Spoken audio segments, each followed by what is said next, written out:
ఏడియన్ న్యూస్కి స్వాగతం. తిరుపతి జిల్లా వెంకటగిరి పట్టణంలోని నాగేశ్వరి ఫంక్షన్ హాల్ నందు పట్టణ చిన్న పలువురు బలిజ కాపుల ఆధ్వర్యంలో ఆత్మీయ సమావేశాన్ని మంగళవారం నాడు నిర్వహించారు. ఈ సమావేశం నందు శ్రీకృష్ణ దేవరాయ కాపు బలిజ సేవా సంఘం అధ్యక్షుడు తోట కృష్ణయ్యపై పలువురు కాపులు వ్యక్తిగత ఆరోపణలు చేశారు. ఈ యొక్క ఆరోపణలపై కాపు సంఘం నాయకులతో చర్చించి అవిశ్వాస తీర్మానం ద్వారా తోట కృష్ణను తొలగించాలని ఏకగ్రీవంగా తీర్మానించినట్లు కాపు సంఘం నాయకులు తెలిపారు. ఈ యొక్క సమావేశం నందు తాత్కాలిక అధ్యక్షుడిగా వెంకటగిరి పట్టణ చిన్న లక్కాకుల సుబ్బారావును ఎన్నుకున్నట్లు పేర్కొన్నారు. ఎన్నికలు ముగిసిన అనంతరం మరోసారి కాపుల సమావేశాన్ని ఏర్పాటు చేసి శ్రీకృష్ణ దేవరాయ కాపు బలిజ సంక్షేమ సంఘానికి అధ్యక్ష పదవితో పాటు కార్యవర్గ సభ్యులను ఎన్నుకోవడం జరుగుతుందని కాపు సోదరులు మీడియాకు తెలిపారు. లేనిపోని అబద్ధాలన్నీ అవతల పార్టీ వాళ్ళకి చెప్పి నన్ను చాలా రకాలుగా ఆర్థికంగా కానీ పరుగు విషయంలో కూడా నన్ను చాలా ఇబ్బంది పెట్టాను. నడి ఇల్లు తాళం పగలగొట్టి నేను లేని సమయంలో నా సామాన్లన్నీ రోడ్లో వేసి అంత అరాచకం చేస్తే ఒక బలిజ సోదరుడుగా నేను పోయి ఒక అధ్యక్షుడి ఇంటికి ఎన్నోసార్లు పోయా. కనీసం పోలీస్ స్టేషన్కి వచ్చి ఒక సిఐ గారితో ఒక సంఘం తరఫున పోయి ఇద్దాము అని నేను ఎన్నోసార్లు అడిగా. ఇంటికి పోయి మాట్లాడా. కనీసం చీమకు కొట్టినంత ఇది కూడా అతనికి చెల్లించాల. అటువంటి వాడు అధ్యక్షుడిని ఎన్నుకున్నాం మనం. అంత పనిగా మారినవాడు. న్యాయం నా పక్క ఉంది. ఈ రోజుకి నా న్యాయం నా పక్కే ఉన్నా కానీ వాడు అన్యాయానికే సపోర్ట్ చేశాడు. అటువంటి వాడు మన అధ్యక్షుడు తోట కృష్ణయ్య. అతను ఉన్నా ఒకటే లేకపోయినా ఒకటే. అధ్యక్షుడిగా ఆయన ఆ సంఘాన్ని రిజిస్టర్ చేశాడు. అదే సంఘంలో నేను జనరల్ సెక్రటరీగా ఉన్నాను. గొల్లకుంట రాము గారు ఆయన ట్రెజరర్గా ఉన్నారు. ఇంకా వేరే వేరే ఎగ్జిక్యూటివ్ బాడీ మెంబర్స్గా ఇక్కడ ఉన్నటువంటి చాలామంది వ్యక్తులు ఉన్నారు. ఇంచుమించుగా 27 మంది సభ్యులతోటి ఆ సంఘాన్ని రిజిస్టర్ చేయడం జరిగింది.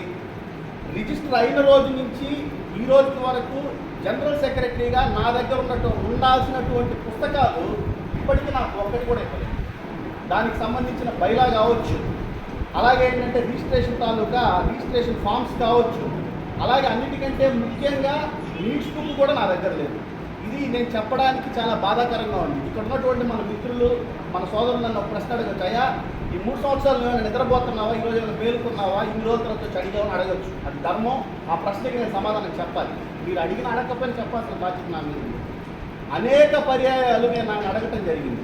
దానికి ప్రత్యక్ష సాక్షులు ఇక్కడ ఉన్నటువంటి రాజేష్ గారు కావచ్చు, బొబ్బిలి వెంకటేశ్వరరావు గారు కావచ్చు, చాలామంది ఉన్నారు. ఇంకా లక్కాకుల సుబ్బారావు గారు కావచ్చు, రామారావు మా మిత్రుడు బాలు కావచ్చు, చాలామంది ఉన్నారు. మన వెంకటేశ్వర గారు కావచ్చు. నేను ఎంతోమంది సమక్షంలో ఎన్నో మీటింగ్స్లో, మంత్లీ జరిగే మీటింగ్స్లో నష్టపోయిన వ్యక్తుల్లో నెంబర్ 1 కేవలం కమిటీ వల్ల నష్టపోయాను. వేరే వేరే కారణాలు ఏం లేవు. నేను ఒక బిల్డర్గా చేశాను. వెంకటగిరిలో 12 బిల్డింగ్లు కట్టాను. ఎక్కడా నాకు రిమార్క్ లేదు.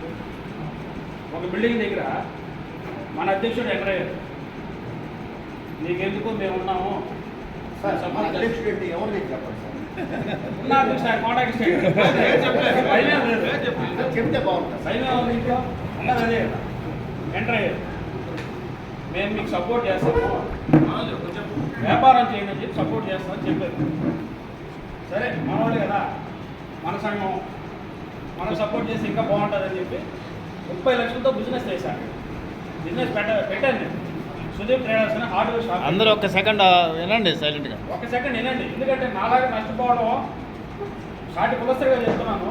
నేను ఎవరో కూడా ఒక కమ్యూనిటీ, ఒక కాపు కమ్యూనిటీ ద్వారా నష్టపోయిన వ్యక్తులు ఉండకూడదు వెంకటగిరి. ఆ ఉద్దేశంతో నా బాధ చెప్తున్నా. ఆ రోజు మన మాజీ అధ్యక్షుడు తోట కృష్ణ గారు చెప్పారు, నువ్వు బిజినెస్ పెట్టుకో, నేను సపోర్ట్ చేస్తాను. నేను బిజినెస్ పెట్టాను. బిల్డింగ్ కూడా తెలిసిన ఆయన స్నేహితుడు. చెప్పండి, తులసీదాస్ గారే నా స్నేహితుడు. చెప్పండి. సస్పెన్స్ అన్ని మునిగిపోయిన తర్వాత, బావిలో మునిగిన తర్వాత వాళ్ళు ఏం చదవలేదు. మనకేం భయం లేదు. చెప్పుకునే దానికే సమావేశం. అదే దిగాం. బిజినెస్ పెట్టుకున్నాను. 6 నెలలు జరిగింది. కరెక్ట్గా 6 నెలలే బిజినెస్ జరిగింది. 7వ నెలలో బిల్డింగ్ ఓనర్ గారు వచ్చి, నాకు బార్ వచ్చింది, సంథింగ్ బారు ఇంకో బిజినెస్ ఆయన కర్మ, నాకు ఫలానా వచ్చింది, మీరు ఖాళీ చేసింది అన్నాడు. ఏమయ్యేది 30 లక్షలు పెట్టుబడి పెట్టుకున్నాను, 6 నెలలు కూడా జరగలేదు, నువ్వు ఖాళీ చేయమన్నావేంటి, నేను ఎట్ట బతకాలని అడిగా. పక్కన మన అధ్యక్షులు గారు ఉన్నారు, మాజీ అధ్యక్షులు గారు కోట కృష్ణ గారు. మాజీ కదా, Present. రాజీ కూడా పడ్డా. మాజీ అధ్యక్షుడు. మాజీ నా లెక్కలో మాజీ. ఓకే. మీరే అనుకోండి. ఓకే. మాజీ చేసేస్తాం కదా. మన రాము సార్ కూడా వచ్చారు, ఓకే. నాతో మాట్లాడే బిల్డింగ్ దగ్గర కూడా షాప్ పెట్టుకో, బాగుంటుంది, మంచి సెంటరు, మనవాళ్ళే, ఓనర్ మనవాళ్ళే అని సపోర్ట్ చేశారు. ఓకే, పెట్టాము, చేసాం. 6 నెలలు ఖాళీ చేయమని చెప్పారు. ఏం సార్ నా పరిస్థితి, ఆయన చూస్తే ఇలా అంటున్నారు. ఆ రోజు మీరు 10 ఏళ్ళైనా అతన్ని ఖాళీ చేస్తే తప్ప